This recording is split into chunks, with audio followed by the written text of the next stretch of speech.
कहानी की शुरुआत कैलिफोर्निया से होती है, जहाँ पर हमें एक जज को दिखाया जाता है जिसके पास एक बहुत ही खूबसूरत डॉग होता है। इस डॉग का नाम बग होता है। जज बग से बहुत प्यार करता है, बग भी जज से बहुत प्यार करता है। हालांकि बग बहुत समझदार है, लेकिन वो बहुत सारी शरारतें भी करता है। वो पूरे शहर में बहुत शरारतें करता है, लेकिन उसकी शरारतों को सब नजरअंदाज करते हैं क्योंकि वह एक जज का डॉग है। और एक दिन जब वो मार्केट में होता है, तभी एक आदमी उसे देख रहा होता है। वो उससे बहुत प्रभावित होता है और कहता है कि इस तरह के डॉग्स की कनाडा में बहुत जरूरत है, जहाँ पर सोने की खदानें हैं। यहाँ पर जज का माली भी होता है जो उसकी ये बातें सुन लेता है। जज का बर्थडे होता है और यहाँ पे खाने की तैयारियां हो रही होती है और बग अपनी शरारतों के चलते खाने की टेबल को पूरी तरह से तहस महस कर देता है, जिस वजह से उसका मालिक जज उसे घर से बाहर निकाल देता है। अब बग के पास अंदर जाने का कोई भी रास्ता नहीं होता और तभी उसे मालिक की आवाज आती है जो बग को अपने पास बुलाता है। बग जब उसके पास जाता है तो वह बग को एक बिस्किट दिखाता है जिसे वह घोड़ा गाड़ी के अंदर फेंक देता है। बग भी घोड़ा गाड़ी के अंदर चला जाता है और तभी दरवाजा बंद कर दिया जाता है और हमें बाहर मालिक के पास उसी आदमी को दिखाया जाता है जिसने मार्केट में कहा था कि इस तरह के डॉग्स की कनाडा में बहुत जरूरत है, जहाँ पर सोने की खाने हैं। वो आदमी मालिक को कुछ पैसे देता है जो बग देख लेता है और अब बग को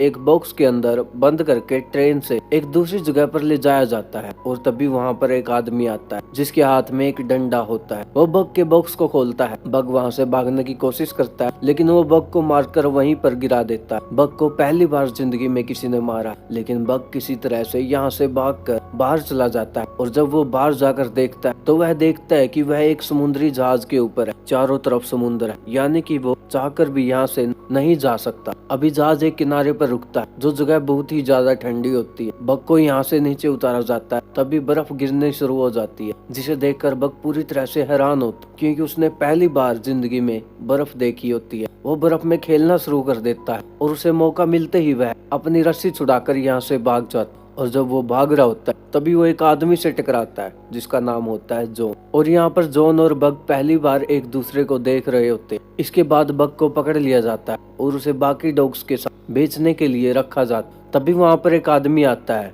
जिसे बग बहुत अच्छा लगता है और वो बग को खरीद लेता है। दरअसल ये एक पोस्टमैन जो स्लेट के ऊपर लोगों को लेटर डिलीवर्स करता है, क्योंकि यहाँ पर बर्फ है, किसी भी तरह का और कोई भी वाहन यहाँ पर नहीं चल सकता और उसे अपने स्लेट के लिए एक डॉग की जरूरत है जो अब बग है। बग को पीछे बांध दिया जाता है, लेकिन बग को बर्फ पर चलना नहीं आता, इसलिए वो बार बार स्लिप हो रहा होता है। अब रात हो जाती है और रात को बहुत ठंड लगती है। पोस्टमैन और उसकी जो गर्लफ्रेंड होती है वो टेंट के अंदर सो रहे होते हैं। बग वैसे ही बहुत शैतान होता है, इसलिए वो छुपके से टेंट के अंदर जाता है और पोस्टमैन की गर्लफ्रेंड को बाहर निकालकर खुद वहाँ पर सो जाता है। जल्दी ही पोस्टमैन की गर्लफ्रेंड की आंखें खुलती है और वह बग को टेंट से बाहर निकालकर खुद वहाँ पर सो जाती है। बग को कुछ भी समझ नहीं आ रहा होता कि वो इतनी ठंड में कैसे सोए और तभी वो अपने सामने एक काले भेड़िए को देखता है जो उसी को देख रहा होता है। बग उससे देखकर डर जाता है और जब वो पीछे जाता है तभी वह एक डॉग से टकरा जाता है जो गड्ढा करके सो रहा होता है। वो डॉग वहाँ से उठकर चला जाता है और बग उस गड्ढे में सो जाता है। उसे समझ में आ जाता है कि बर्फ में कैसे सोया जाता है। अब अगली सुबह एक बार फिर से सबके सब डॉग स्लेट को खींच रहे होते हैं, लेकिन यहाँ पर बग को अभी भी बहुत परेशानी हो रही होती है क्योंकि उससे बर्फ में भागा नहीं जा रहा। काम करने के बाद इन सबको खाने के लिए फिश दी जाती है और तभी स्लेट के सबसे आगे जो डॉग भागता है, जो सबसे ज्यादा एग्रेसिव होता है, वह दूसरे डॉग की फिश को छीन लेता है। जब बग ये देखता है तो उसे बिल्कुल भी अच्छा नहीं लगता और वह अपनी फिश उसे दे देता है, जो देखकर सभी डॉग्स हैरान हो जाते हैं क्योंकि कभी भी डॉग्स अपना खाना दूसरे को नहीं देते। दरअसल स्लेट के आगे जिस डॉग को बांधा जाता है, जो पूरी स्लेट को लीड करता है, वह किसी से भी अच्छे से बिहेव नहीं करता है। और जब ये एक जगह पानी पी रहे होते हैं, वही डॉग किसी को भी वहाँ से पानी नहीं पीने देता। इसके बाद बग एक दूसरी जगह पर अपने पंजों से बर्फ को तोड़ता है और वहाँ पर सब पानी पीना शुरू कर देते हैं। यहाँ हमें पता चलता है कि बग बहुत ही अच्छा डॉग है। हालांकि वो अपने पुराने मास्टर जो कि एक जज था उसके पास रहते हुए बहुत ज्यादा शरारती हो गया था क्योंकि उसने कभी भी उसे कुछ नहीं सिखाया था, लेकिन अब वो धीरे धीरे चीजें सीख रहा है। साथ ही दूसरे डॉग से उसकी दोस्ती भी हो रही है, पर फ्रंट डॉग उसे बिल्कुल पसंद नहीं करता।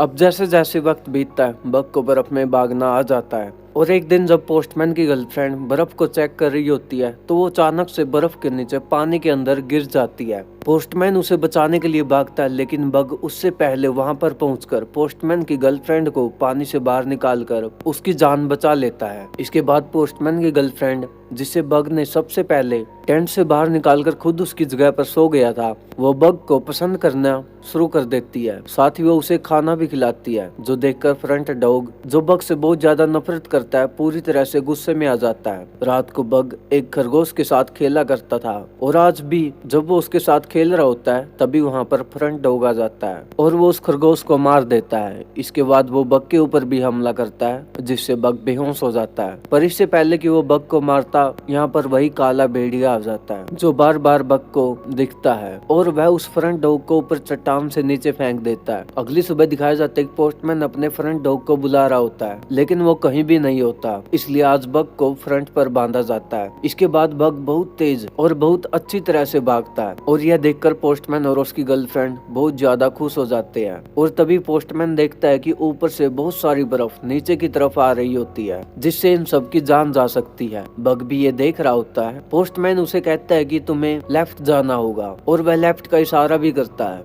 और तभी बग देखता है राइट साइड में चट्टान के ऊपर वही काला भेड़िया है, जो उसे पहले भी कई बार दिख चुका है, और वो राइट साइड एक गुफा के अंदर चला जाता है और बड़ी समझदारी से गुफा से भागता हुआ सबकी जान बचाकर सबको बाहर ले आता है। जिसके बाद वो शहर पहुंच जाते हैं, जहाँ पर इन्हें सबके लेटर्स देने होते हैं। इस शहर में जॉन भी होता है। जॉन वही है जिसे कभी बग टकराया था। जॉन अपनी पत्नी को लेटर लिख रहा होता है। दरअसल जॉन के बेटे की मृत्यु हो चुकी होती है और आज उसके बेटे का बर्थडे भी है। और जब वो लेटर लेकर पोस्टमैन के पास पहुंचता है तो पोस्टमैन यहाँ से निकल ही चुका होता है। वो पीछे से आवाज लगाता है, बग जॉन की आवाज को सुन लेता है और वो रुक जाता है। इसके बाद वो खुद जॉन के पास जाता है और उससे उसका लेटर लेता है। और अब बग अपने मास्टर के साथ यानी कि पोस्टमैन के साथ और बाकी डॉग्स के साथ यहाँ से निकल जाता है। बग के जीवन में अब सब कुछ सही चल रहा होता है, पर एक दिन पोस्टमैन को गवर्नमेंट की तरफ से एक लेटर आता है, जिसमें उसे बताया जाता है कि उस रूट को, जिस रूट में तुम लेटर देने के लिए जाते हो, उसे टेलीग्राफ से रिप्लेस किया जा रहा है, यानी कि वहाँ पर अब इलेक्ट्रॉनिक मैसेज भेजे जाएंगे। तुम्हें अब सभी डॉग्स को भेजकर वापस आना होगा। हालांकि वो ऐसा करना नहीं चाहता, लेकिन अब उसको सभी डॉग्स को बेचकर यहाँ से निकलना पड़ता। और अब यहाँ पे एक बहुत बड़ा बिजनेसमैन आता है, जो यहाँ पर सोने को ढूंढने के लिए आया, लेकिन उसे बहुत ज्यादा एक्सपीरियंस नहीं होता। वो स्लेट को खींचने के लिए बग और उसके सभी साथियों को खरीद लेता है, लेकिन उसके स्लेट में बहुत ज्यादा सामान होता है, इसलिए बग और उसके साथी उसको नहीं खींच पा रहे थे। इसलिए बग और उसके साथियों को स्लेट खींचने में बहुत ज्यादा परेशानी होती है। अभी यहाँ पर जॉन आ जाता है, जिसका लेटर खुद बग ने अपने मुंह से लिया था, और वो उस बिजनेसमैन को समझाता है कि जिस तरफ तुम जा रहे हो ये वक्त सही नहीं है उस जगह जाने का। लेकिन वो बिजनेसमैन जॉन की बात नहीं सुनता और वह अपने डॉग को लेकर उसी तरफ निकल पड़ता है। सामान बहुत ज्यादा होने की वजह से यहाँ पर बग की हालत बहुत ज्यादा खराब हो जाती है और वह चल भी नहीं पा रहा होता। और अब बिजनेसमैन उसे गोली मारने वाला होता है कि तभी यहाँ पर जॉन आ जाता है और वो उसे ऐसा करने से मना कर देता है। साथ ही उसे एक बार फिर समझाता है कि तुम्हें आगे नहीं जाना चाहिए, लेकिन वो बिजनेसमैन उसकी बात नहीं सुनता। जॉन उसे धक्का देकर गिरा देता है और इसके बाद वो बग को उस स्लेट से अलग करके अपने साथ ले जाता है। बग बहुत ज्यादा जख्मी होता है, इसलिए उसे 2 दिन के बाद होश आता है। वह देखता है कि उसके पास जॉन है। जॉन उसे बताता है कि तुम्हारे सभी साथी मारे जा चुके हैं, सिर्फ तुम बचे और अब तुम आजाद हो, तुम कहीं भी जा सकते हो। लेकिन बग जाए भी तो जाए कहाँ पे? उसके पास रहने के लिए कोई और घर भी नहीं है। इसके बाद जॉन को दिखाया जाता है, जो एक बार में जाता है और वहाँ पर वो बिजनेसमैन जो यहाँ पर सोना ढूंढने के लिए आया होता है, वो जॉन के ऊपर हमला कर देता है। पर तभी बग यहाँ पर आ जाता है और उस बिजनेसमैन के ऊपर हमला करके जॉन को बचा लेता है। इसके बाद उस बिजनेसमैन को बाहर से बाहर फेंक दिया जाता है। जॉन, जो कि बहुत ज्यादा ड्रिंक करता है क्योंकि उसके बेटे की मृत्यु हो चुकी है, उसके दिल में बहुत गहरा दर्द होता है और बग जब ये देखता है तो वह समझ जाता है कि यह सब जॉन के लिए अच्छा नहीं है। और अब जबकि वो जॉन के साथ ही रहता है तो एक दिन वो उसकी वाइन की बोतल को बर्फ के नीचे दबाकर उसके ऊपर बैठ जाता है। जॉन उसे हटाने की बहुत कोशिशें करता है, लेकिन बग इतना भारी होता है कि वो उसे हिला भी नहीं पाता। अब बग और जॉन एक दूसरे के साथ रहना शुरू कर देते हैं। एक दिन जॉन बग को एक नक्शा दिखाता है और बताता है कि इस नक्शे में एक ऐसी जगह है जहाँ पर बहुत सारा सोना है। मेरे बेटे ने इस पर एक लाइन खींची थी और कहा था कि अगर हमें सोने तक पहुँचना है तो हमें इस रास्ते से होकर गुजरना होगा। और इसके बाद जॉन और बग कश्ती से सोने की तलाश में नदी के रास्ते निकल पड़ते हैं। दरअसल अब बर्फ गल चुकी है और और जब ये लगातार आगे बढ़ रहे होते हैं तभी इनकी कश्ती में होल हो जाता है, पानी भरना शुरू हो जाता है और इन दोनों को कश्ती छोड़नी पड़ती है। अभी ये घने जंगल से आगे बढ़ते हैं और तभी नए घर दिखता है, जिसे देखकर ये दोनों बहुत ज्यादा खुश हो जाते हैं। अब ये दोनों यहीं पर रहना शुरू कर देते हैं। वहीं हमें उस बिजनेसमैन को दिखाया जाता है जिससे जॉन की बार में लड़ाई हुई। वह गन लेकर जॉन को मारने के लिए उसके घर पहुंच जाता है, लेकिन जॉन वहां पर नहीं होता। उस बिजनेसमैन को वहां पर वो सोने का नक्शा दिख जाता है जिस पर वो लकीर होती है, जिससे वो समझ जाता है कि हो ना हो सोना वहीं पर है और जॉन भी सोना ढूंढने के लिए गया है। वहीं जॉन जब एक दिन नदी में नहा रहा होता है तो उसे वहां सोने का एक छोटा सा टुकड़ा मिलता है, जिसे देखकर वह समझ जाता है कि वह अपनी मंजिल तक पहुंच चुका है, वो सही जगह पर है। और तभी बग भी पानी के अंदर डुबकी मारता है और एक पत्थर को अपने मुंह में दबाकर ऊपर ले आता है। जॉन कहता है कि ये सोना नहीं है। इसके बाद बग एक बार फिर से डुबकी मारता है और इस बार वो सोने के बड़े से टुकड़े को बाहर ले आता है, पर जॉन उसकी तरफ नहीं देखता। बग को लगता है कि इस बार भी उसने गलत चीज को उठाया है, इसलिए वो उसे वापस पानी में फेंक देता है। और तभी बग देखता है कि वहाँ पर एक सफेद रंग का भेड़िया है। वो उसका पीछा भी करता है लेकिन वो वहाँ से भाग जाता है। यहाँ पर भेड़िए भी रहते हैं और एक दिन जब एक भेड़िया पानी को क्रॉस कर रहा होता है तो उसका पैर स्लिप हो जाता है। इससे पहले कि उसकी जान जाती, बग उसकी जान बचा लेता है और बग इन भेड़ियों का भी दोस्त बन चुका है। वो ज्यादा से ज्यादा इन भेड़ियों के साथ वक्त बिताना शुरू कर देता है, लेकिन हर शाम वो जॉन के लिए एक शिकार करके लाता है ताकि उसे खाने की कमी न हो। बग के न रहने से जॉन को अकेलापन होना शुरू हो जाता है और जल्दी बग को एहसास हो जाता है। वह जॉन के पास वापस जाता है और उसकी गोद में सर रखकर सो जाता है।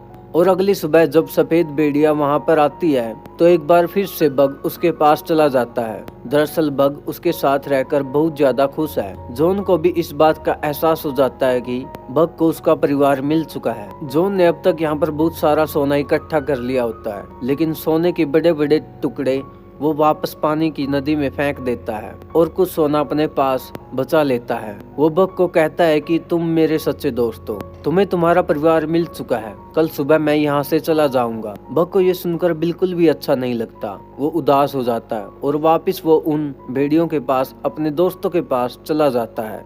रात को जब जॉन घर के अंदर होता है तब उसे एहसास होता है कि बाहर कोई है और जब वो दरवाजा खोलता है तो वहाँ पर वही बिजनेसमैन होता है जिसके हाथ में गन होती है। वो अपनी गन से उसके ऊपर हमला करता है जिससे जॉन के हाथ से लालटेन छूट जाती है और पूरा घर जलना शुरू हो जाता है। यह दोनों के दोनों बाहर आ जाते हैं। बिजनेसमैन जॉन को कहता है कि मुझे सोना दो और जब वो अपनी जेब से सोना निकालता है तो बिजनेसमैन की आंखें खुली की खुली रह जाती हैं। वो इसी सोने की तलाश में यहाँ पर आया था। वो इससे पहले कि जॉन को मारता यहाँ पर बग आ जाता है जो उसके ऊपर हमला करके उसे घर के अंदर फेंक देता है, जिससे उसकी मृत्यु हो जाती है। जॉन को भी गोली लगी है, इसलिए वो भी अपनी जिंदगी की आखिरी सांसें ले रहा है। बग उसके पास आता है और जॉन उसे कहता है कि तुम्हें तुम्हारा घर मिल चुका है, अब तुम्हें अपने लिए जीना होगा। और इसके बाद जॉन की भी मृत्यु हो जाती है। इसके बाद बग उस सफेद भेड़िए के साथ चला जाता है जो कि एक फीमेल भेड़िया है। कुछ वक्त बाद दिखाया जाता है कि बग के और उस सफेद भेड़िया के बच्चे भी हैं। साथ ही बग अपने पूरे झुंड का लीडर भी है। वो सबको लीड करता है और बग ने वाइल्ड की दुनिया को अपना लिया है जिसने उसे कॉल किया था, यानी कि the call of the wild, यानी कि वाइल्ड की दुनिया ने उसे अपनाया है। और इसी के साथ बग की कहानी यहीं पर खत्म हो जाती है। आपको यह कहानी कैसी लगी लाइक एंड कमेंट करके जरूर बताना और ऐसी और इंटरेस्टिंग वीडियोस देखने के लिए हमारे चैनल को सब्सक्राइब कर लें। मिलते हैं नेक्स्ट वीडियो में।